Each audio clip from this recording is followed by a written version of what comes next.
President here at Eager Beaver Moving and Storage. I just want to remind you that our first session in this series, which was last week, we focused on when is the right time. That is now available to watch on our YouTube channel, so please go check it out.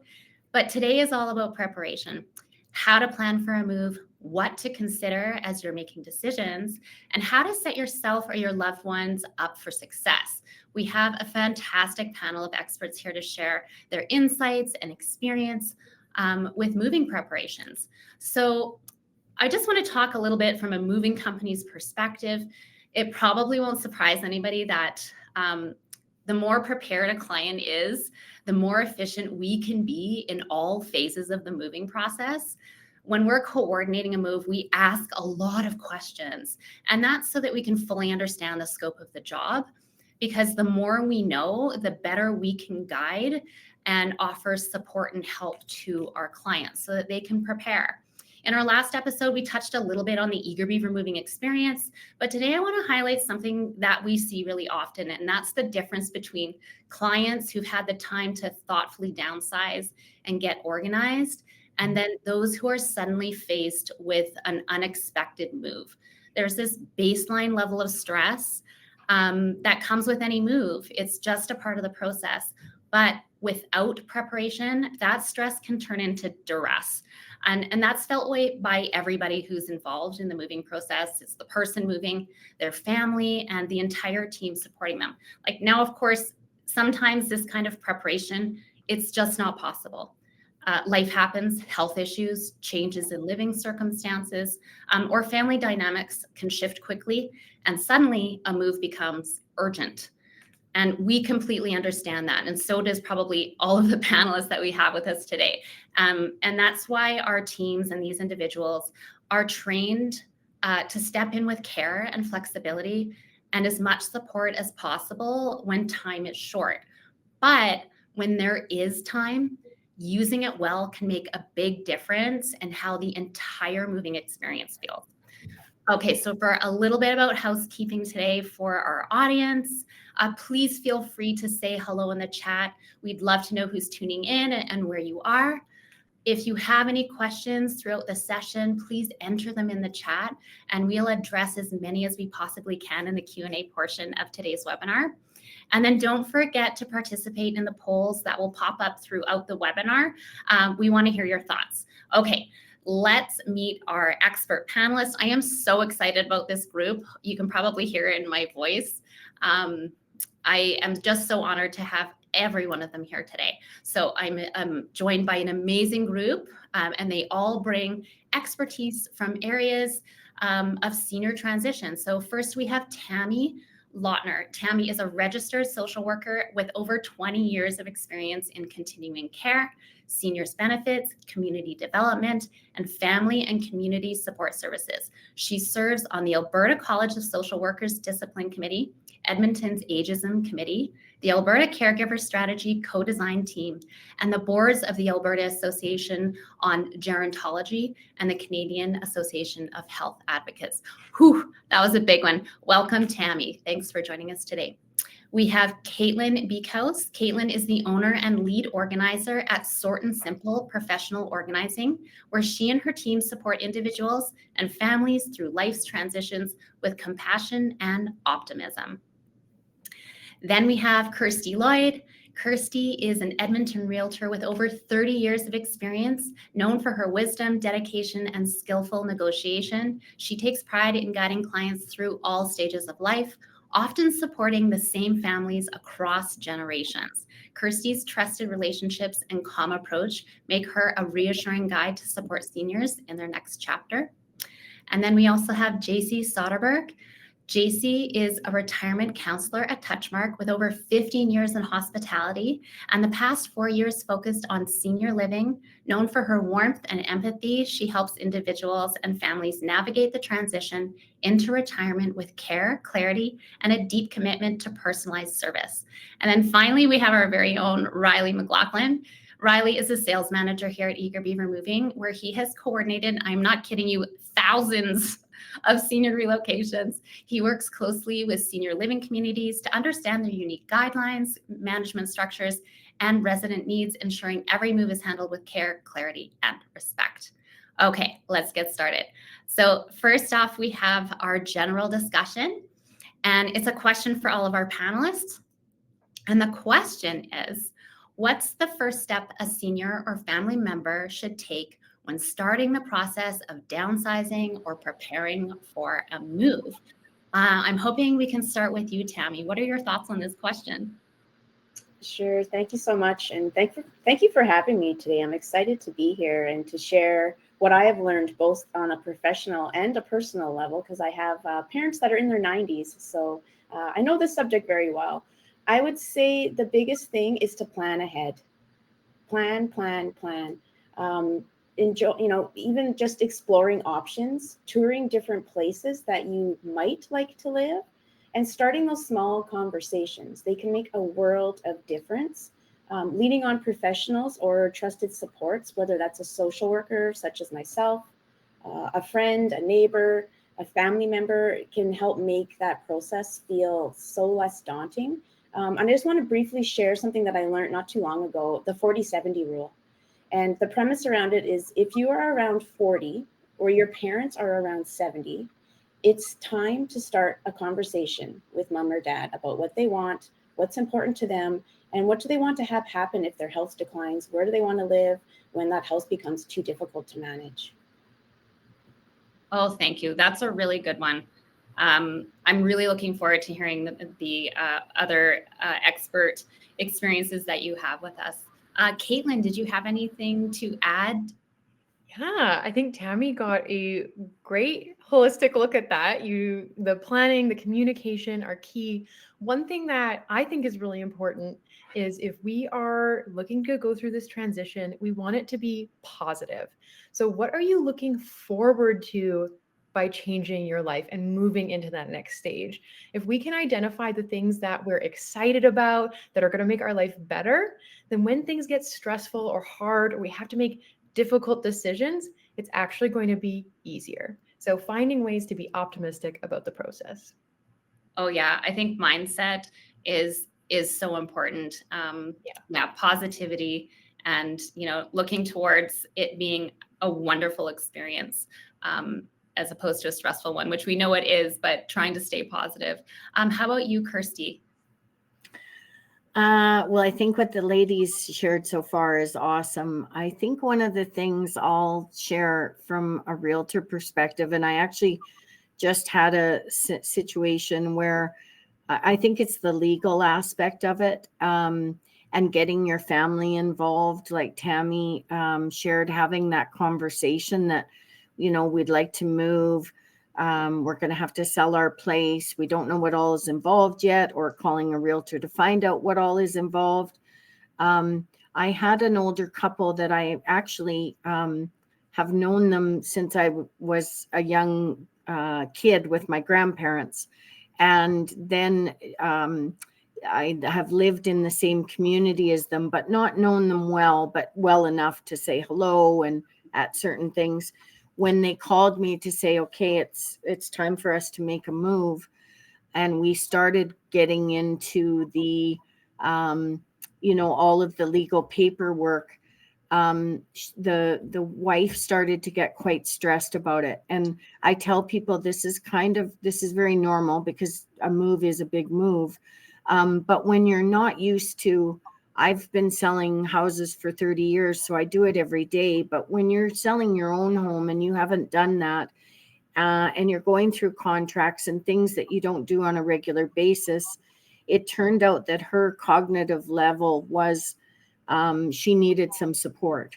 And so I picked up on this, and I then suggested that we get her daughter involved, or found out who her family was and maybe got her daughter involved, who happened to be on a vacation in Mexico. So that's the other thing, is it got really complicated and stressful fast, because if we had known all of this ahead of time and planned ahead, then it would have happened when she was at home. But anyways, it turned out that they already had an enduring power of attorney set up for both parents. And so this is why I think, like, it's just so crucial that you really talk about that legal stuff, because even just the technology of listing a property and selling it can get overwhelming quickly. Our job obviously is to keep you calm, and I feel like I do try and support my clients as best as I can in that. But it is good to really have your support systems in place, and you may not always know when you're not able to understand when you maybe don't have the same cognitive ability that you had before. Sometimes that's, like I always say to people, even with myself, it's hard to see our own eyebrows. And so I think that's why it's also important to have these conversations with family. Wow, that's really great information. Yeah, I think we if you haven't moved recently, the legal part of it is really unknown. So yeah, having those conversations, I think that's where it all starts. JC, did you have anything to add? Yeah, I think we also have to be mindful of the emotional state this move will put you in, and we have to like acknowledge their emotions, that whether it be fearful, it might be some excitement, it might be some grief, but it's important to acknowledge and say, I know that this can be a very overwhelming position to be in, start thinking about moving, but if we could just talk about how you're feeling about it and really acknowledge it from the family's point of view. And also letting them know that it will be an adjustment, but that adjustment time can vary by how open you are to making new relationships or how open you are to transitioning. But, knowing that, we don't expect you to move in and be ready to join all the activities and have fun right off the bat. So just to be patient and, go through the processing with how you're feeling about it. Thank you so much. Yeah, I mean, that's the thing. You don't even realize what emotions are going to present themselves until you actively start even just thinking about having to make a big move like this. Yes. Riley, did you have anything to add? Yeah, I have a bit to add. Those were all great points, great insights. Mine would be, my main thing is to ask for help, whether like in advance, not last minute help. So whether it's family or if you need to hire a senior moving coordinator, you're going to need help. I've had so many times where, someone's calling in a week before, someone, a senior person, someone is in the late even 80s, 90s, and they have no help. They're not even packed. They have no idea where to start. And they're calling just to book a move, and they already have a move date. You're going to need help, right? I even need help. I'm 40 years old and I need help moving, right? So if you're a senior, you're definitely going to need help physically, emotionally, like you ladies mentioned. You're going to need help. So get help in advance and the move should go smoothly. Yes. There are so many helping hands that are required for a move. That is honestly such a great point. And making sure that you feel that you can ask for help. And there is so much help available. And hopefully today we will be able to provide you with some more information on where to get that help. So speaking of, it's now time to address Tammy's questions. So Tammy, thank you so much for being here. Now, you've spent 20 years advocating for seniors and working closely with many agencies and organizations. And your work truly embodies the support and planning that can give seniors confidence and empowerment to make decisions that are right for them. So we have 3 questions for you today. And the first one is, what should a senior do first when they know it's time to move, but they're facing it completely on their own? Yeah, that's a great question. I would say for sure, first and foremost, for them to just pause and acknowledge that it's okay to feel overwhelmed. Just building on what JC was talking about in that emotion, right? It's a big life transition, but you don't have to figure it out, and you shouldn't feel like you have to figure it out in one day or in 1 week. It's huge. Many people that are older adults, they've lived in their house for 40, 50, 60 years. So you can imagine all of the memories that have been at that home, all of the different items that they have in the home that they've collected, and that emotional attachment. So it is a huge life transition. Really start by making a list of what you need. So information about, what types of places are out there, what do they offer. Reach out for support, because for sure you can't do moving on your own, no matter what stage or age in your life it is. Moving is a lot of work and it's stressful no matter what. and talking to people to talk through it. But if you're truly on your own, you really should reach out to a trusted organization like a seniors resource center, such as SAGE here in Edmonton, or a professional like myself. The first step really isn't packing boxes, it's building that circle of support. So from there, you can break things down into more manageable steps. That's really great. I think at some point we will be able to put a list of contact information for those types of organizations. So we will work on doing that to add to this post. The second question we have for you are, what are some ways to cope with the emotional weight of sorting through and letting go of belongings tied to important memories? Yeah, it's such a tender process, part of the process. It's so huge. It is so overwhelming. There's lots of emotion that goes with it. There's fear, there's anxiety, overwhelm. There might even be a bit of anger, right? If you're having to face with maybe the house is just way too much work and it's not manageable, and having to face that you're needing a bit more help, and being in that home isn't working so much. So letting go doesn't mean forgetting, though. I often encourage people to take their time and create rituals around that process. So sharing stories with those close to you as you sort, or taking photos of meaningful items that you know you can't keep. It's okay to keep a few treasures, of course, and to make a memory box. I even have a memory box of things that are really important to me. If it becomes too heavy emotionally, it's a sign that you need to pause and ask for help.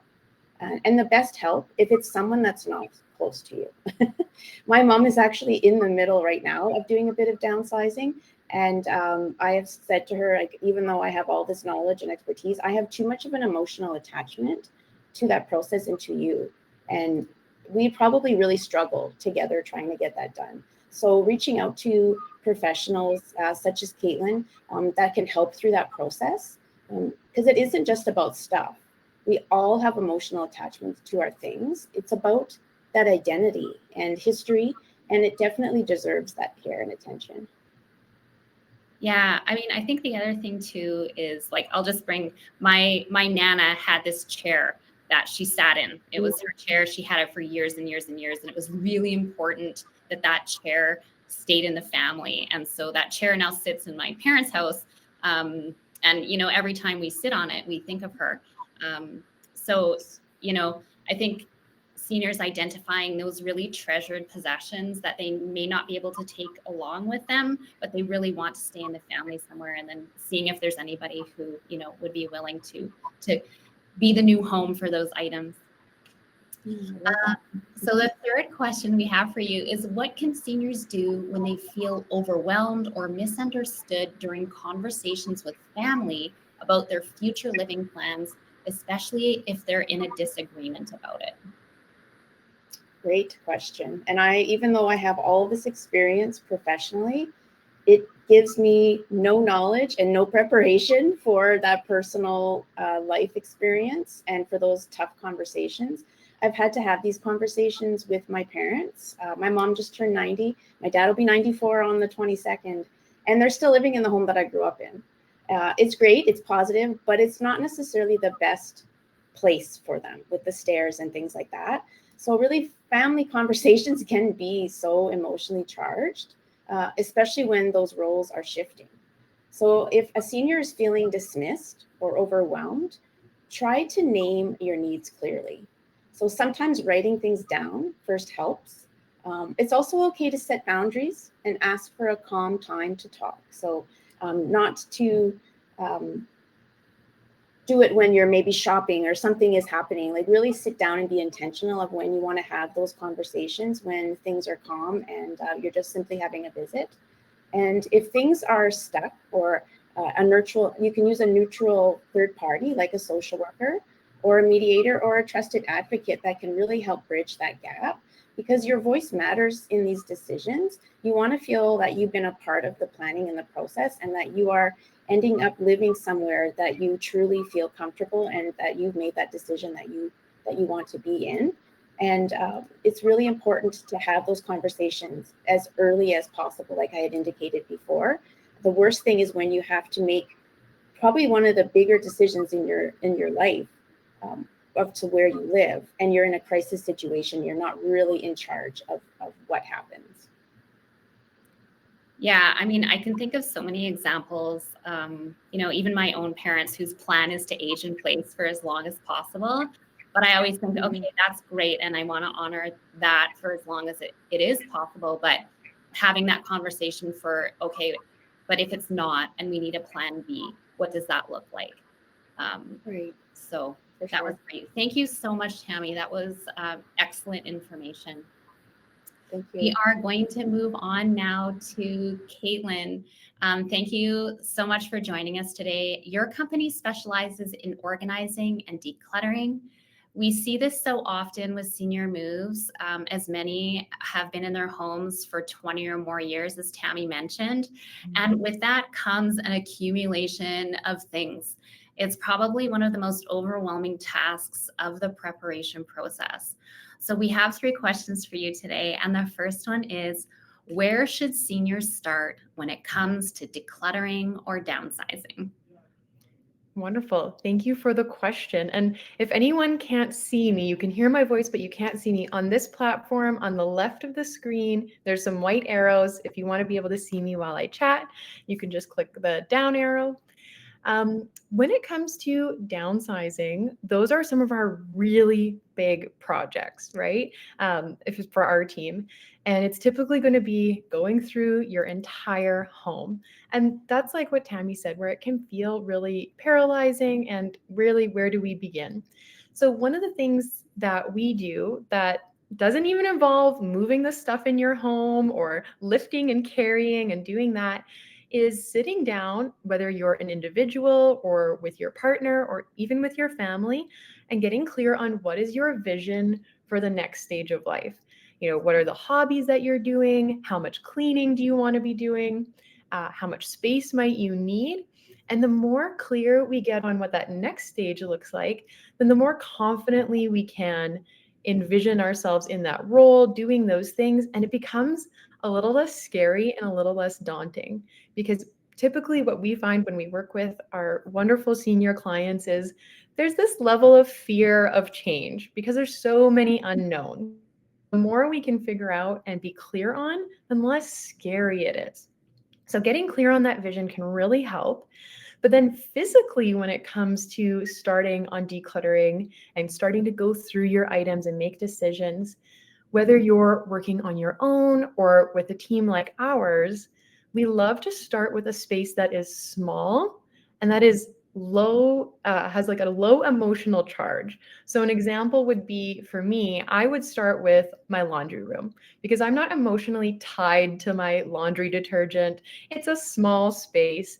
And what happens with that is you get this kind of boost of confidence and you can check it right off your list. Like, hey, this space is done and I felt good about it. And from there, we can go into those spaces that are a little bit more complex, like our bedrooms. Maybe we're keeping memory items in our clothes in our bedrooms, or kitchens if we're really into cooking. Those might be harder areas. So start somewhere easy, start somewhere small, and build the confidence from there. I love that advice. I was just thinking in my mind right now that probably the rooms a person spends the most time in would be the ones that are the most difficult to sort through. Yeah, So quite often. Rooms we spend a lot of time in and the ones with a big volume of stuff. So for some people, that might be the garage, right? If your garage is piled to the ceiling, don't start in there. Good point. Yeah, you won't want to continue. Yeah. Your second question is, what are some realistic timelines for sorting through decades of belongings? Yeah, and we chatted a little bit already about, some people were moving on a tight timeline, right? That could be because of a health reason, or some of our clients might not own their homes. They're, being evicted or different things, change of ownership. But when we have time to prepare, that's always great when we can be proactive. And typically, we like to have people work for 12 to 6 months to not feel rushed on sorting their items. So that could be starting in January for a summer listing. Really, the sooner you start, the less pressure you will feel to hurry along.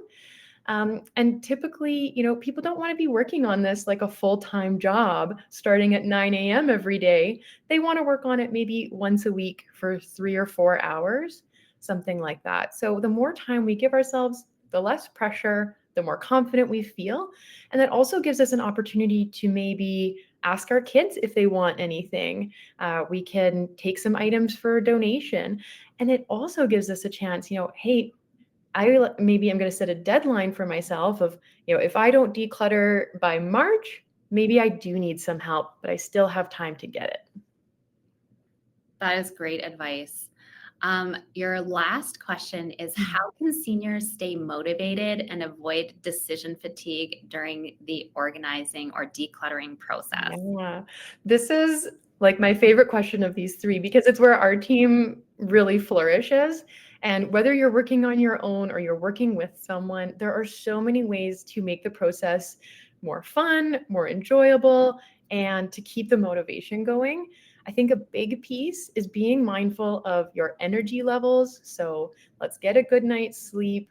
Let's have some water and snacks throughout our session, and even take little breaks, right? We might only be able to work for 30 or 60 minutes, and then we need to take a little snack break. Some of our favorite clients, we get to sit and have tea with them halfway through the session. We have our cookie break or whatever, and that just brings us back, gives us a little mental break and physical break to keep going. We like to keep our sessions to 3 hours. That's kind of the sweet spot we find before people get decision fatigue or maybe a little grumpy, because we want to be making decisions confidently and always end the session on a good note. So we like that 3-hour mark. Another way is creating a checklist of your home. So writing down each of those spaces. We talked about like the laundry room, the bedroom, maybe your shed is on there. And seeing that you can like check those off your list always feels good. That's like a little dopamine hit to cross those off. And otherwise, I think it's really finding people that are supporting you and your decision making. So if you are working alongside a family member or a spouse where you're not in alignment of where you're trying to go, we're going to have more of that like tension, that emotional fatigue, and some of those barriers. So if we have that clear vision and we bring in people that are supportive of helping us reach that vision, it's going to be a lot more positive. And one of the ways that our team does that is we let our clients are always in the driver's seat, right? They're in control. And so if they have a very simple question, we can ask them of, hey, this coffee mug, do you want to keep it or are we letting it go? And if they decide, hey, you know what, I am ready to let it go, we simplify the rest of the process by saying, okay, we're going to put this to donation. This is for selling. This is for your daughter. And just really making it like a yes, no question. Does this stay or does it go? Oh, I think that is so great. I can see like the boxes in my mind, keeping, donating, giving away. That's so great. Thank you so much, Caitlin. Thank you very much. So just a reminder for our audience that please remember to put any questions you might have in the chat so we can address them in the Q&A portion of the webinar and participate in our polls. All right, next up we have Kirsty. Thank you so much for being with us today. You have a great story behind your 30 years of experience and passion for real estate. I was on your website and I found this really great little tidbit of background. And that was the business fundamentals that your grandfather instilled in you, which are to have integrity, to build lasting relationships, and to always give back. And fun fact that the first house you ever sold was your grandfather's home. So I thought that was so cool and relevant to today's discussion. I know that you have worked with many, many senior clients and have so much wisdom to share. So let's get into your 3 questions. And your first one is, what should seniors be doing now to get their home ready for sale in the next 6 to 12 months?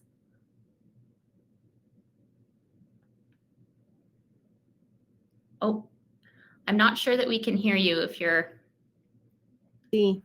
There, am I on? Okay. Yes, you are.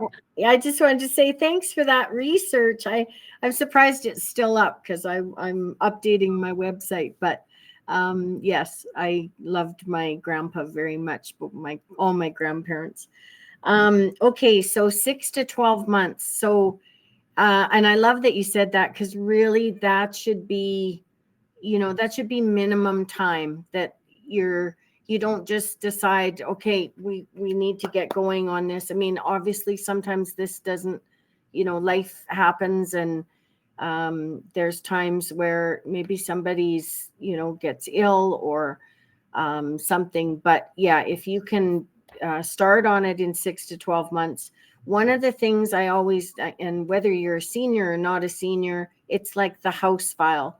That's really important, because, we all know time flies by so fast these days. And, I've even, I'm talking about the upgrades that you would do, like your furnace, your hot water tank, your roof, and when did you buy the dishwasher, and how old is the fridge? And so, and it's funny how people will say, oh, the fridge is new. And then when they actually find the physical paperwork, because often if I want to put a year legally to protect you, I have to have the paperwork that matches that. So if you tell me that the furnace, you put in a new furnace in 2022, I'm going to ask you for the paperwork on it so that I can match, because this is what happens as time flies. And it's like, oh, it was actually 2016, or it was, and it happens to all of us. I've even used a Sharpie marker, and I've, written on the back of my furnace, 2020, May 2022, or whatever it is. So that house file is really important. There's other things as well. Getting paperwork, like, and again, you can discuss this with your realtor on if you're going to go with a real property report and a certificate of compliance on your home. Or if you're going to go with title insurance, and more people are going in the way of title insurance.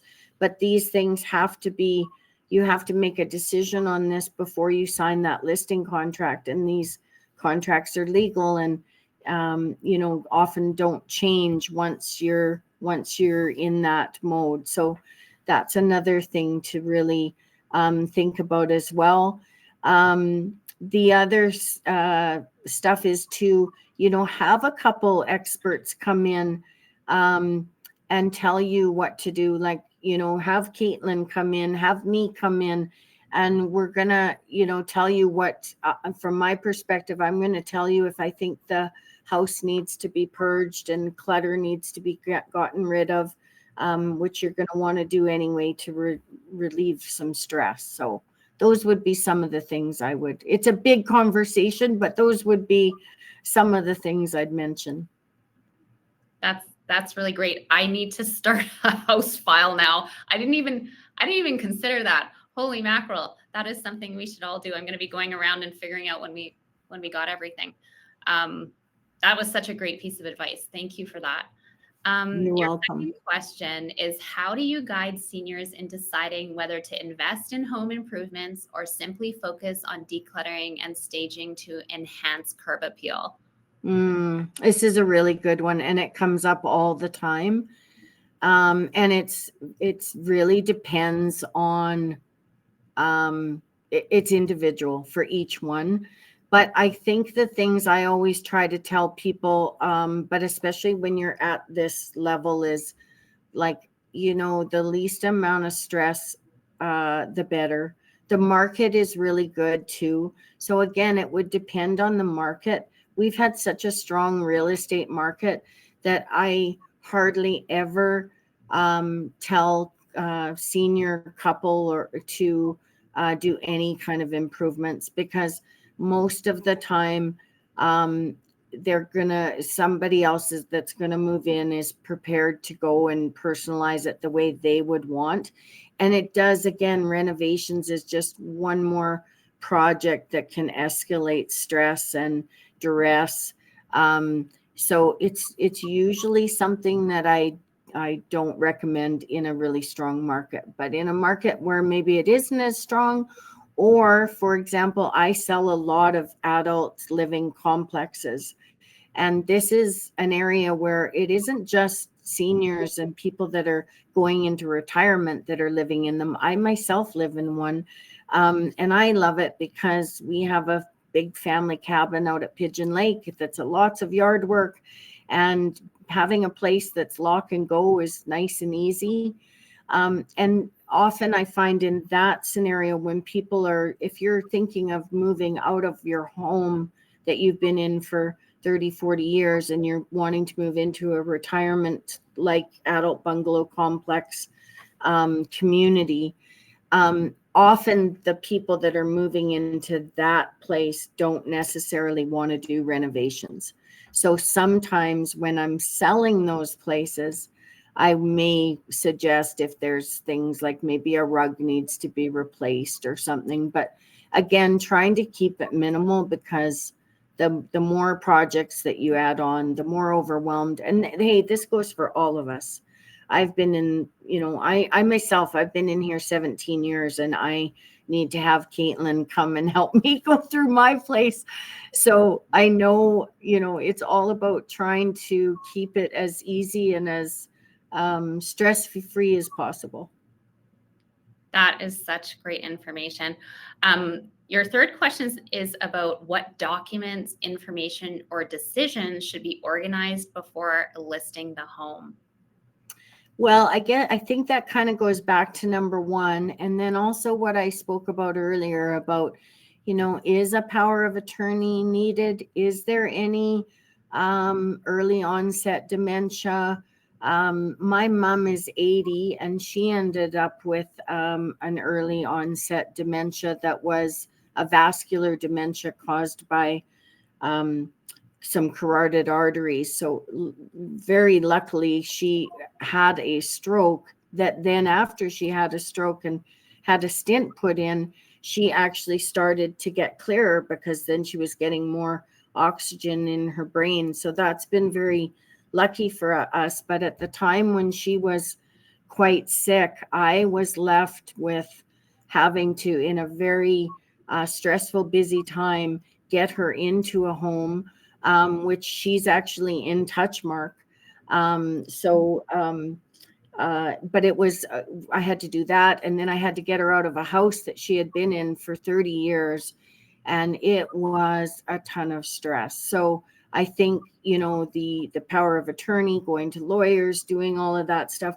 And just also too, we had this conversation when we were preparing for this call last week, and Tammy mentioned, how important it is to have those conversations ahead of time, because you may have kids that maybe don't want the responsibility either. And I was willing to do it and was able to do it. But in the case of my brother, he wouldn't be able to do it because he himself had a stroke. So I think it's really important that you talk about those things. And then the others was the stuff that I mentioned before about the real property report and your house file and all of those things, so that what you're offering out of your home. That was such great information. Thank you so much. I feel like there's like a continuation of this conversation that needs to happen, like a fireside chat. So we'll talk about that in the future. Until then, we are moving on to JC. JC, your experience in senior living and hospitality brings so much thought and a really focused lens to retirement planning. You're known for your warm, personalized approach, and I know our audience will benefit from your insights on navigating the move into a retirement community with confidence. So welcome, and thank you so much for being here. Thank you so much. We have 3 questions for you, and the first one is, what advice do you give to new residents about preparing emotionally for the shift from independent living to a community life? And I touched on this earlier, and it's so important, and it's really letting your loved one know, your parents or your grandparents or whoever you're helping transition to senior living, that it's okay to acknowledge how they're feeling. When I meet prospective residents, I can see it in their face. It's like first day of school. They're anxious. They're nervous. They don't know what to expect. They think it's going to be throw away the key, lock them up, throw away the key. There's so many different variations of feelings. And first I address with them, I'm like, I know you're feeling anxious. I know this could be overwhelming. And guess what? Lots of other people have gone through the same emotions, the same move, and you'll be okay. You'll be okay as long as you acknowledge, you know what, I'm feeling upset today. Take the time, feel upset, go through all of that. I think that's number one. And then also when I talk to them about moving into here, it's like telling them that there is going to be an adjustment period. It's going to take some time. You're going to make new friends. You're going to like the activities. You're going to like the meals. Sometimes you might not like the meals, right? But it's going to be an adjustment period, and give yourself some grace. Like, you're moving here for a reason, either, whether it is for giving up the lifestyle of having to shovel your snow and, do your grass, do housework. So, just be patient with yourself and give yourself lots of grace. Oh, I love that. Yeah, acknowledging what you're feeling. I think that's so important instead of just trying to suppress those emotions, allowing them to come through, and then communicating that to the people who are helping you to find ease in your new home. Yes. Your second question is, are there common surprises or adjustments that new residents experience after moving in? And how can seniors prepare for those in advance? Yeah, I think a lot of it is routine. Like, their routine will definitely shift from what they're used to, right? Because now there are meal times, and then there are activities scheduled. And maybe before you were just at home and you would go for a walk when you felt like it. But now there's a time at 2 o'clock on Wednesdays is walk time, or, there's an activity that you might want to participate in that sometimes you think, oh, maybe I want to invite a friend. So I would suggest, one thing with Touchmark, we're very open to visit us quite often, to bring a friend with you before you make the move. So any of those adjustments will be like not such a surprise, right? So if you want to come and try out a meal, and that's the biggest one too, the meal times for us, right? So it's just trying it out and being open to the experience. Yeah, meals are so important. I love that you allow people to come in and share a meal so they can get, an advanced taste of what might be prepared. And like, do you generally, when people come to find out about Touchmark, do you give all this information to them ahead of time? Like, tell them what type of meals they can expect, what type of activities? I'm assuming you go through all of that with people. Absolutely. We welcome you on your first visit. If you'd like to come and test a meal out, we would welcome that. We give you a menu of what we serve. But it's not even my community, it's any community. It's do your research, visit the community, get familiar with how things work there, and your transition would be a lot smoother. That's so great. Your last question is, how can families support their loved one during the preparation phase? And what should they avoid doing that might add unnecessary pressure? This is such a great one because, a lot of families, sometimes they want to push their parents, like, this is such a great idea, do it now. And, for me, I would say to kids or friends, just be supportive and be present, try and be practical and patient with them and saying, okay, if this is what you want to do, we'll take our time in doing it, and not to push, right? So one of the big things, like with your things, with their attachments, be understanding of why they're attached to these things, why it's important for them to bring it with them, and say, okay, well, we'll take this piece, but we won't take that piece. But don't dismiss their feelings, don't dismiss their attachment to things. And I think then, family members and the prospect will have an even better transition. I wanted to throw in one more question, and that's visiting. What are the rules in general around having your family visit or friends visit? Like, are they able to come anytime? How does that work? Well, here at Touchmark, and I think in a lot of other communities, we don't have visiting hours, right? So for us personally, it's very important to let them know that your friend can come at 8 o'clock at night to visit you. Your friend can come at 10 o'clock at night, or we do have a secured community with, it's gated and it's secure. But anytime you want to visit your loved one, we're open. This is a home. It's not an institution or facility. It is your home. So just like you can have visitors anytime in your home, same here. Thank you so much for that. That was actually a question that I had, so I love that answer. That, yeah, I mean, it's just like your home. Your friends and family are welcome to come and see you and support you whenever you need. That's great. Thank you so much. Thank you. All right, we are moving on to our final panelist, our very own Riley McLaughlin. And as I said in the beginning, Riley has helped coordinate literally thousands of senior moves. And he really has a deep understanding of what it takes to make a transition feel respectful, organized, and supporting our clients through this transition. I'm so glad you're here to share your insights, because I know it's super busy. It's busy season right now, so I'm taking him away from supporting our sales team. So we have 3 questions for you, Riley. And the first one is, what can clients do ahead of time to make move day run more smoothly? Okay, there's a lot of things they can do, and we list them on our website as well. So if you want to go over them, you can go over them there. But here are 3 of the most useful things you can do to make your move go smoothly. The first would be to make sure whoever is dealing with the booking of your move communicates the proper details about the move, especially the amount of belongings that will be moving. Your moving specialist will also make sure to ask you all the right type of questions to get that information out of you. Just make sure to answer those truthfully. This will allow us to provide you with the most accurate estimate and the proper allocated time for your move. Those are great. And I also have the second one is, if you're doing the packing yourself, invest in proper moving boxes. And of course, make sure you're actually packed. So that goes back to my first one, communicate whether you need packing services or if you just need the moving services. We also have a box store, and we can deliver boxes to you prior to your move. Also links on our website for that as well. And the third one would be, if elevators are required, which is mostly the case with senior moving, make sure to have the elevator booked and locked off for the appropriate time that you're moving in and out of your apartment. So this is more for the one you're moving out of. The senior living communities usually take care of that for you when you're moving in. But if you're moving out, make sure you have that elevator booked and locked off. So if they lock it off for us, it makes the move go a lot quicker and smoothly. And let the building management know as well that you're moving. If you don't need the elevator, if you live on the first floor, let them know that you're moving and what time, so they're just prepared for the movers to be there.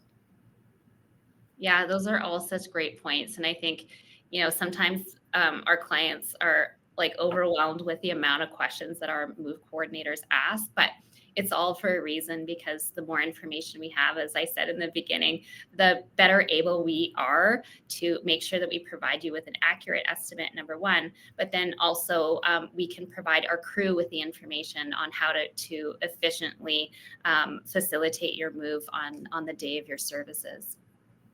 Okay, moving on to your second question.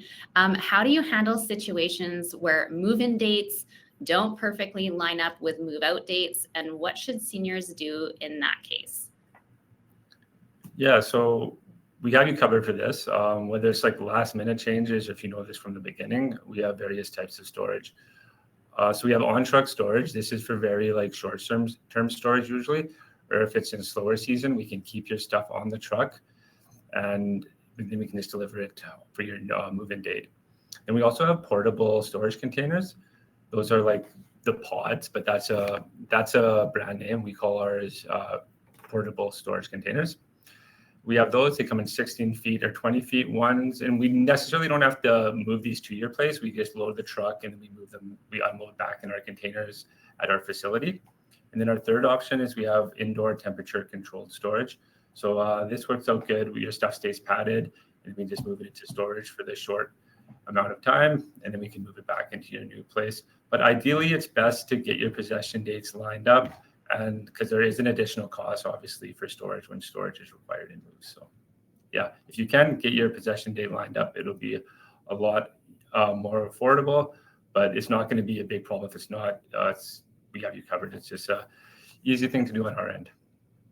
Yeah, and we've even seen where, sometimes when a senior's transitioning and they have some belongings that they're unsure of, whether they want to let go, or whether or not family members want them or not. Sometimes they'll have like a short interim storage with us where they put it in the indoor, and we can keep it here for them, for a period of time, and then they can come sort through it as needed, so that they can make a final decision at a later date instead of being under pressure. So that's something else that I think is really beneficial as an option for families. Riley, your last question is, how do you recommend seniors and families communicate and coordinate with the moving specialist, especially when adult children live out of town? Okay, so the best way to communicate with your moving specialist, or we call them sales reps sometimes, is by email. This just allows us to keep everything documented in one place, making it easy for both sides to reference details at any times in the email chain. So if your children are dealing with it, and you and us, we can all just see what's going on there. The best way, often initial conversations happen over the phone, with the rest handled by email. So a lot of times you want to talk to the people you're moving, right? You just don't want to actually send an email, do everything over email. You want to talk to them, talk to a real person. We would like to build some rapport and get to know you a bit, right? So we can have that initial conversation, but then we'll end up sending you the email kind of explaining what we talked about with the estimate. And we'll eventually need a couple of electronic signatures, which are really easy to do. And if you have problems with those, you can always come into our office, and we can do it the old-fashioned way with hard copy. But that being said, we understand that it isn't ideal for everyone using email. So you're always welcome to call, and we can speak directly to the moving specialists or the sales rep if it's easier for you that way.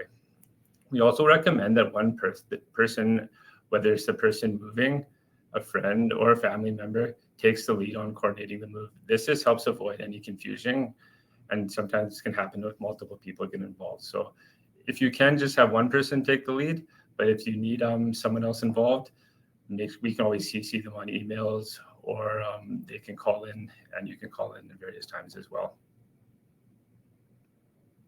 Yeah, that's a really great point. And that's generally, we love to have conversations with our clients. We love to hear their voice. We love to hear their story. There's always a story that goes along with a move, and we love to hear how we can best support our clients and their families during these transitions. So we have a very wonderful software that actually, basically captures all of the communications that we have with our clients so that we don't miss a step for the day of their actual moving service. So thank you so much, Riley. Thank you to all the panelists for your individual questions. And we're going to move on now to some more group questions. It doesn't look like we have any questions in the chat. So thankfully, I have a few questions prepared. And the first one that I'll ask everybody, and then remember, you can just put your hand up in the chat, panelists, to let me know if you wanted to contribute.